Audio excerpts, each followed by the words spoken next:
In the heart of every great city, there are secrets.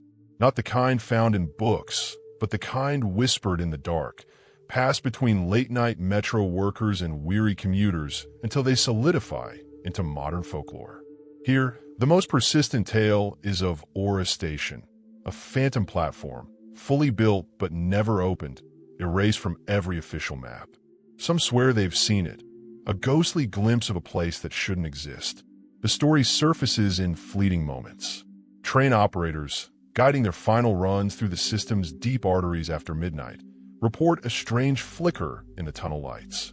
For a split second, a fully tiled platform materializes where there should only be rock and concrete. They speak of ornate pillars and faded posters from a forgotten time, illuminated for a heartbeat before darkness swallows it again. It's a tale often dismissed with a nervous laugh, blamed on exhaustion or a trick of the light, but it endures. For urban explorers, it is a holy grail, their online forums filled with grainy, inconclusive photos. A popular rumor insists that if you press your face to the window of the last northbound train on the Crimson Line, you might see it. Others claim a low, hollow hum can be heard from ventilation grates on the street above its supposed location. A faint, ethereal sound, as if the station itself is breathing. To find the truth behind the whispers, the search had to move from the tunnels to the city's official memory, stored on miles of shelving in the municipal archives. Here, amidst dusty blueprints from the late 1960s, the first concrete traces emerged. The ghost was once a meticulously documented dream. The plans detailed a bold civic project called the Zenith Line, and at its heart was our station. On paper, it wasn't Aura, it was designated Northgate Interchange, a sprawling two-level hub meant to connect the new line with the old.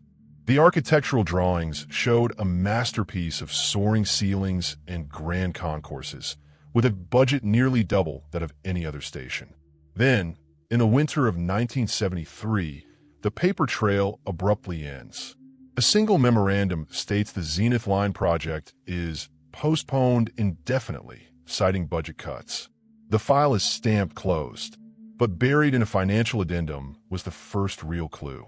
The funding for Northgate wasn't just cut. A massive sum was rerouted to a vaguely titled Special Project Division, an entity with no other public records. The money hadn't vanished. It had been hidden. A paper trail can only reveal so much. To understand what that money built, we needed a voice from the past. After weeks of searching, we found Arthur Finch, a junior civil engineer on the project in 1972. Now in his late 80s, his memory is a sharp, 60-year-old photograph. Northgate? I remember Northgate, he said. We all thought the budget was insane. They had us pouring concrete 3 times thicker than any other station. The rebar we were laying, it was the kind of reinforcement you'd use for a military bunker, not a public transit hub. Arthur confirmed construction was well underway when the plug was pulled, and the official story never sat right with him. He also remembered the constant presence of men in suits who were not from the transit authority. They observed from a distance, their questions never about passenger flow, but always about structural load-bearing and ventilation capacity.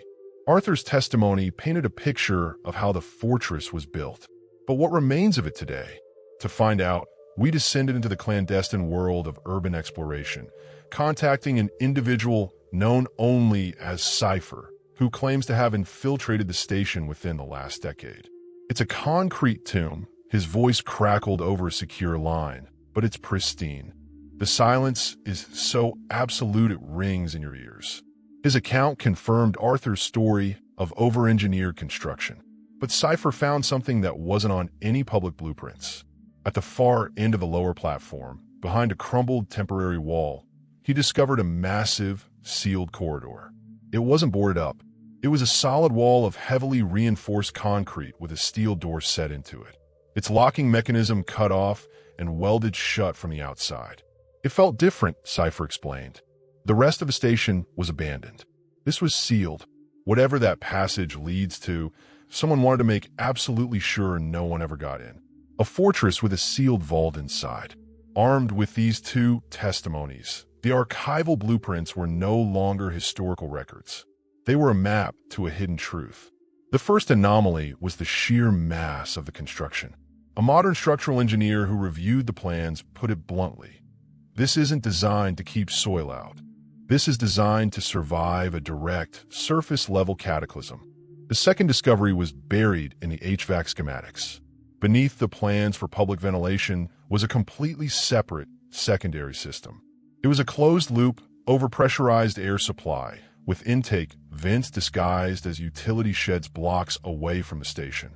The plans specified triple-filter scrubbers designed to remove not just dust, but chemical and radiological contaminants. This wasn't for public comfort. This was a life support system. The final key was Cypher's sealed corridor. By overlaying the electrical and plumbing schematics, we found it.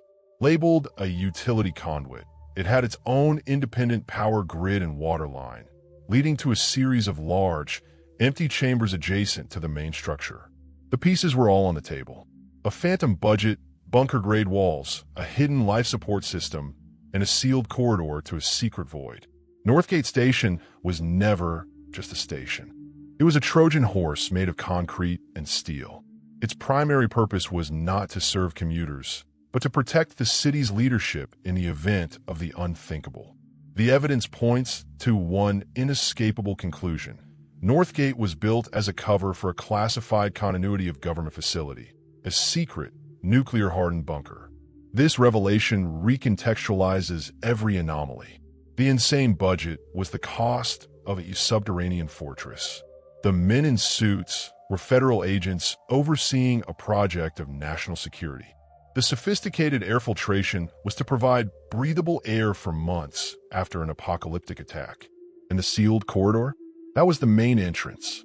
The public station was merely the lobby, an elaborate, disposable piece of camouflage built under the noise and cover of the city's largest public works project. The official story of the project cancellation was the final, brilliant stroke. Once the secure facility was completed and sealed, the public-facing station could be officially terminated, erasing the location not just with concrete, but with bureaucracy. And so, the legend of Aura Station is reframed. It is not a ghost. It is a silent, dormant giant sleeping beneath the city. The train operators who catch a fleeting glimpse of its platforms are seeing the real remnants of the most elaborate piece of camouflage our city has ever produced. The whispers are the distorted echoes of a truth far stranger than any ghost story. The facility is almost certainly still there, a monument not to civic pride, but to a pervasive fear, a relic of an era when humanity lived under a constant, chilling threat. Today, the world has changed, rendering the bunker a time capsule of Cold War anxiety. It remains a concrete sarcophagus holding not a ruler, but an idea. Every day, millions of people walk the streets above, their trains rattling the earth just meters from its sealed walls, completely oblivious. The ghost of Aura Station is real, but doesn't haunt the tunnels.